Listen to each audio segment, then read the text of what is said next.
যখন আমার নবী খানায় কাবার সামনে আল্লাহর বারগাহে সবচেয়ে শ্রেষ্ঠ নিয়ামত সিজদায় যখন গেলেন, উকবা উটের নারী বুড়ি বস্তা ভরে এনে আমার নবীর কাঁধের উপর চাপিয়ে দিয়েছে।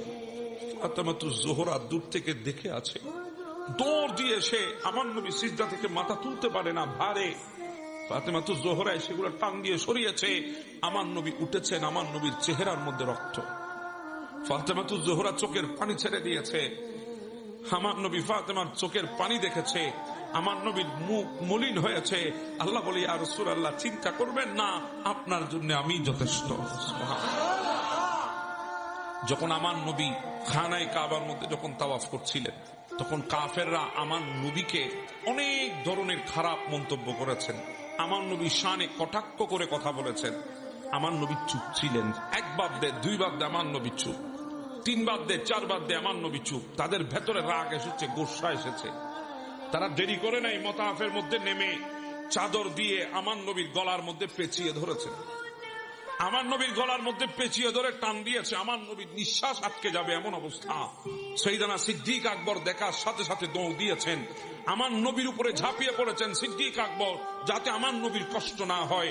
কাফেরদের থেকে আমার নবীকে হেফাজত করার জন্য ঝাঁপিয়ে পড়েছেন সিদ্দিক আকবর। যখন সিদ্দিক আমার নবীকে হেফাজত করে নিয়েছে, ওই কাফেরদের রোশানলের শিকার সিদ্দিক আকবর হয়েছে। তাদের সমস্ত খুব সিদ্দিক আকবরের উপর ঝেড়েছে। তারা সিদ্দিক আকবরকে মেরেছে মাথার মধ্যে, মেরেছে শরীরের মধ্যে, কত বিক্ষত করেছে সিদ্দিক আকবরকে।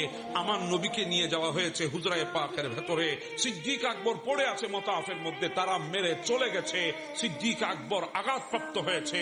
সিদ্দিক আকবরকে ধরাধরি করে তার ঘরে নিয়ে যাওয়া হলো। কয়েক ঘন্টা পরে হুঁশ ফিরে আসলো, জ্ঞান ফিরে আসলো।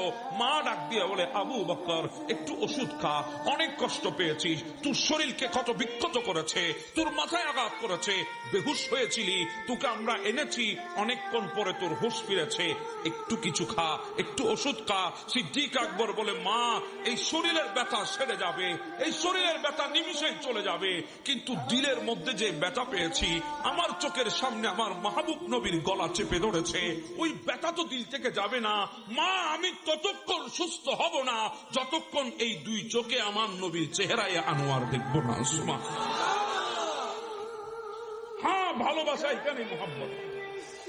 সিদ্দিক আকবর গেলেন দৌড় দিয়ে রাতের বেলায় আমার নবীর কাছে, ইয়া রাসূলুল্লাহ, সিদ্দিক তুমি এসেছো? বলে, হ্যাঁ ইয়া রাসূলুল্লাহ, আপনাকে না দেখে থাকতে পারি নাই, এই শরীর নিয়ে এসেছো? বলে, ইয়া রাসূলুল্লাহ, মন তো মানে না। আমার নবী সিদ্দিককে দেখেছে, আমার নবী মন ছোট হয়েছে। আল্লাহ ডাক দিয়ে বলেন, ইন্নাল কাফাইনাকাল মুহতাজিন, ইয়া রাসূলুল্লাহ, আপনি চিন্তা করবেন না, আমি আপনার জন্য যথেষ্ট।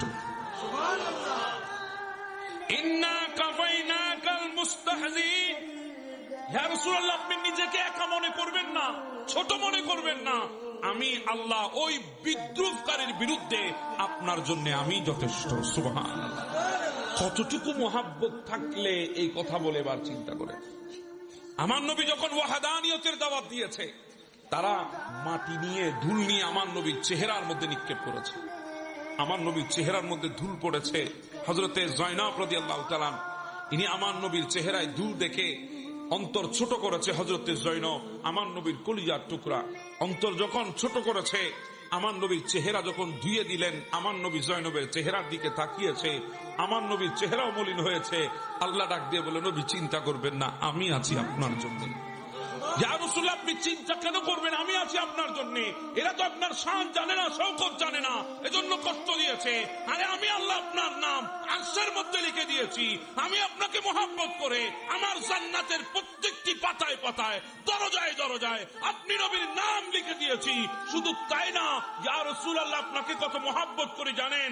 আপনি যেই জমিনের মধ্যে তশরিফ এনেছেন, যেই জমিনে আপনার পদার্পণ হয়েছে, যেই শহরের মধ্যে আপনি এসেছেন, লা উকসিমু বিহাদাল বালাদ ওয়া আনতা হিল্লুম বিহাদাল বালাদ, আপনি যেই নগরীতে এসেছেন, আমি আল্লাহ সেই নগরীর কসম উঠিয়েছি। আপনি যেই নগরীর অধিবাসী, আমি আল্লাহ সেই শহরের কসম খেয়েছি। সুবহানাল্লাহ। একমাত্র আপনাকে মোহাব্বত।